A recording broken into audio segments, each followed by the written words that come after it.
할렐루야. 저는 이교구 7조 이은주 목장의 목자 이은주 권사입니다. 부족한 저를 하나님의 자녀 삼아주시고 일꾼으로 사용해주심을 감사드립니다. 또한 이 시간에 전도 간증으로 하나님께 영광 돌리게 됨을 감사드리며 이 시간에 먼저 간략한 저의 신앙 여정을 나누고 두 번째로 전도 사례를 말씀드리고 마지막으로 전도자의 비전을 나누도록 하겠습니다.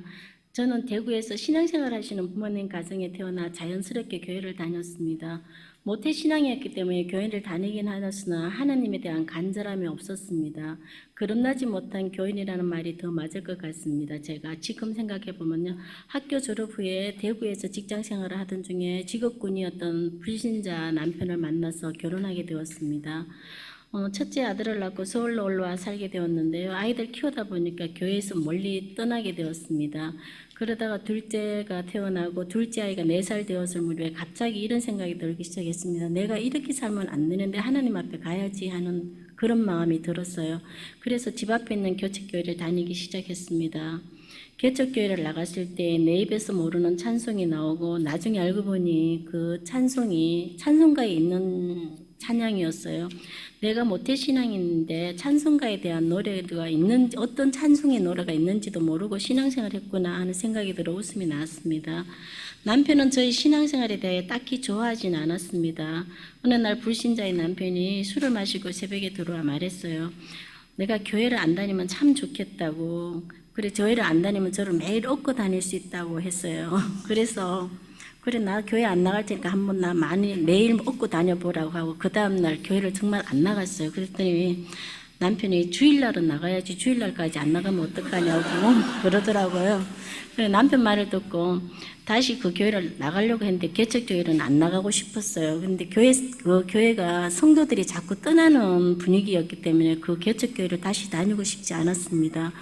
그래가지고 그래서 여의도 순복음교회를 나가면서 이제 다닐 만한 교회를 찾았는데 그때 같이 다녔던 집사님이 좋은 교회가 있으니 가자 해서 강명 사동에 있는 오병혁 교회 옛날 중원교회로 오게 되었습니다. 중원교회 등록하고 나서 저는 열심히 신앙생활을 하고 싶었습니다. 그래서 도보로 한 20분 정도 걸리는 교회를 새벽 기도회부터 시작해서 모든 예배에 참여하게 되었습니다. 겨울이면 바람이 세게 불어서 제 몸이 날아갈 정도로 춥고 힘들 때도 있었지만 교회 가는 것이 좋고 행복해서 하루도 빼놓지 않고 교회에 나갔습니다. 저는 중원교회에서 드리는 모든 예배와 찬송, 기도가 너무 좋았고 너무나 뜨겁게 제 마음을 타오르게 했습니다. 모태신앙으로 돌아온 저는 우아하고 고상하게 하나님을 믿는다고 그랬어요. 근데 강신자들처럼 눈물 콧물 흘리며 기도하고 싶지 않았습니다. 그런 저에게 다른 사람에게는 도저히 말할 수 없는 일이 발생했습니다. 사람이 미친다는 것이 이런 것이구나 하는 생각이 들었습니다. 말로 표현할 수 없는 배신감과 그것을 인한 괴로움으로 정말로 죽고 싶었습니다. 우아하게 믿고 고상하게 믿어야 되겠다는 믿음 마음은 사라지고 너무 힘이 들어서 매일 교회에 가서 기도하지 않으면 살 수가 없었어요. 가슴이 터질 것 같고 가슴에서 우라가 올라서 당장이라도 미쳐버릴 것 같았습니다. 그래서 옛날 중원교회에 있는 방송실 아래 있는 기도실에서 정말로 많이 울면서 하나님께 기도했습니다. 하나님 나 어떻게 하냐고, 나 하나님 나 어떻게 해요? 하면 눈물 기도, 콧물 기도만 나왔습니다. 그래서 그렇게 정신적인 고통에 가운데 지내던 저희는 제1회 강화도에서 지내던 1회 저는 치유 세미나에 참여하게 되었습니다. 시간이 늦어 빨리 가지 못하고 저녁 늦게 들어갔는데 마침 담임 목사님께서 강의를 하고 계셨습니다. 강의라는 예배실에 들어가는 순간 주님의 말씀이 제 음성이 제 귀에 들렸습니다. 사랑하는 내 딸아, 내 모든 염려를 내게 맡기고 감사함으로 너는 내 앞에 나올지라고 말씀하셨습니다. 내 가슴에 따스한 음성으로 분명하게 들리는 하나님의 말씀이었습니다. 그 말씀에 내 가슴 맺힌 엉어리와 죽고 싶은 괴로운 마음이 정말로 얼음 넣듯이 녹아내렸습니다. 하나님은 정말로 나의 아버지시여 나의 하나님이셨습니다. 하나님은 나의 아픔과 눈물을 알고 계셨던 것입니다. 저는 그렇게 하나님의 강력한 임재를 경험하게 되었고요. 다음날 낮에 짝을 이루어 기도하는 시간이 되었을 때 함께 앉아 기도해 주시는 집사님의 기도에 저는 또 한 번 놀랐습니다. 밤에 하나님이 저한테 들려주셨던 동일한 말씀으로 나를 위하여 기도해 주었기 때문입니다. 밤에 들었던 말씀이 생각나고 주체할 수 없는 눈물이 나왔습니다. 이렇게 하나님의 위로하심과 치료하심을 경험하게 되는 전인치유였습니다. 하나님의 임재와 함께하심을 경험하고 나니 세상이 다르게 보였습니다. 온 동산이 아름답게 보이고 제 영혼에는 평안과 기쁨이 가득하였습니다. 그래서 6개월에 한 번은 전인치료에 참여해야 됐다고 생각했어. 그 후에도 총 합쳐서 한 3번 정도의 전인치유에 참여하면서 은혜 받았습니다. 여러분들도 전인치유에 참여하시면 참 많은 은혜를 받을 줄 믿습니다. 두 번째로 전도 사례를 말씀드리도록 하겠습니다. 전도 헌신 예배를 때마다 간증하는 성도님의 간증을 듣다 보면 나도 전도해야 되겠다는 생각이 들었습니다. 그래서 만나는 사람들에게 교회 가자고 말하기 시작했습니다. 첫 번째 사례도 이번 예수님 전도법 기간 중에 전도했던 변숙기 성도와 윤정숙 성도에 대한 전도 사례입니다. 이 두 사람은 역세권 이단지로 이사와서 알게 된 옆집 언니였고 아래층 사는 친구였습니다. 이사와서 4, 5년 동안 알고 지내면서 같이 어울리고 식사를 하는 사람들이 대부분이 불신자였습니다. 그래서 그들과 교제하면서도 성도로서의 성도다운 모습을 보여주기 위해서 노력했고요.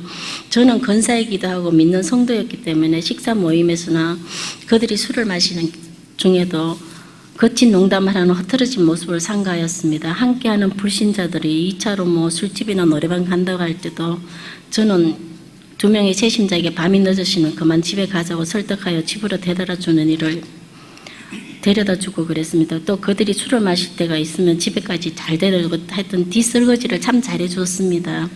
그러다 보니 태신자였던 옆집에 이제 변숙이 성도의 남편은 저하고 어디 간다고 그러면 언제나 믿는다고 그러셨어요.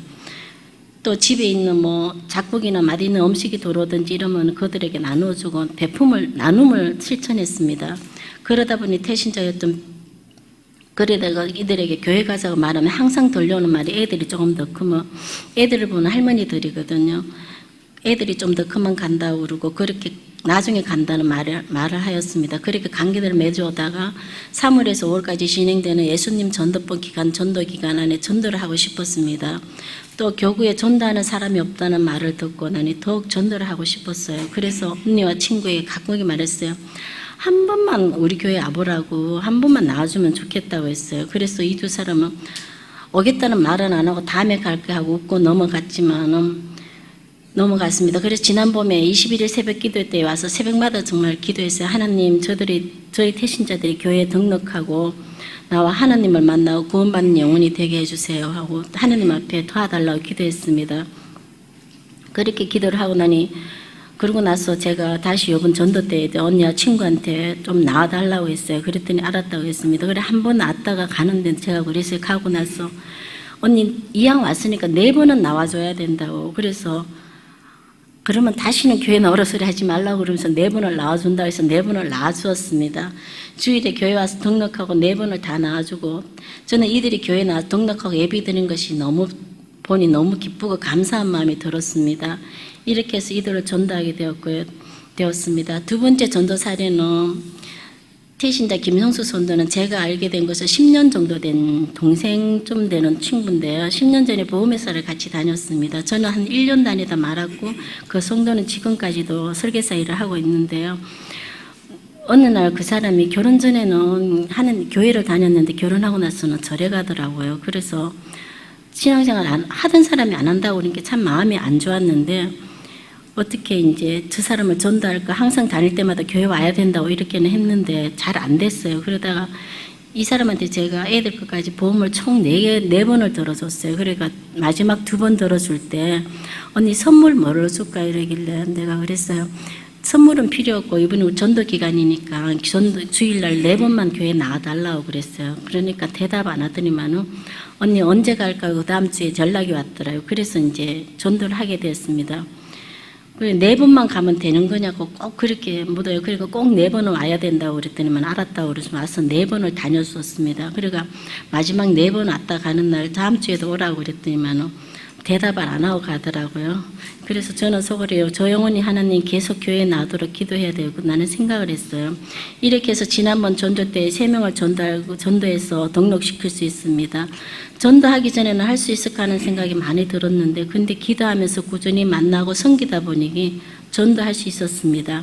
무엇보다 하나님께서 그들의 마음을 열리게 하시고 나오게 하신 것에 감사와 영광을 드립니다. 마지막으로 전솔아시아에서 앞으로 이루고 싶은 비전이 있습니다. 첫째는 저희 최신자들이 내분 교회 출석을 끝낼 것이 아니라고 생각합니다. 이들은 목장원으로 삼고 양육하여 열매 맺는 성도로 세워야겠다는 것입니다. 이들을 양육하고 믿음 좋은 성도로 세우고 이들의 가족을 모두 예수 믿게 하는 것입니다. 그래서 지금 그들이 교회에 계속 출석하는 성도가 되고 양육하는 단계까지 가기 위하여 기도하고 있습니다. 두 번째로 계속 전도하기 위하여 친구 한 명과 역세권 2단지에 사는 언니 한 분을 태신자로 삼고 기도하고 있습니다. 이들을 전도해서 목장으로 삼는 것이 저희 바람이고 비전입니다. 하나님께서 도와주시리라 믿습니다. 마지막으로 하나님께서 저희 가정에 물질의 복을 주심으로 주님을 섬길 환경을 주시기를 기도합니다. 제가 직장일을 하다 보니 교회 일을 제대로 못하고 있기 때문입니다. 또 남편이 신앙생활을 쉬고 있는데 남편이 신앙을 회복하여서 저와 같이 신앙생활 하기를 간절히 바라보고 있습니다. 이러한 저의 비전과 바람들이 주의 은혜로 모두 이루어지기를 바랍니다. 지금까지 저희 간증을 들어주셔서 감사드립니다. 모든 영광을 하나님께 드리며 저를 사랑하시고 저를 써주신 영원하신 나의 아버지, 영원하신 나의 하나님을 사랑하고 또 사랑합니다. 감사합니다.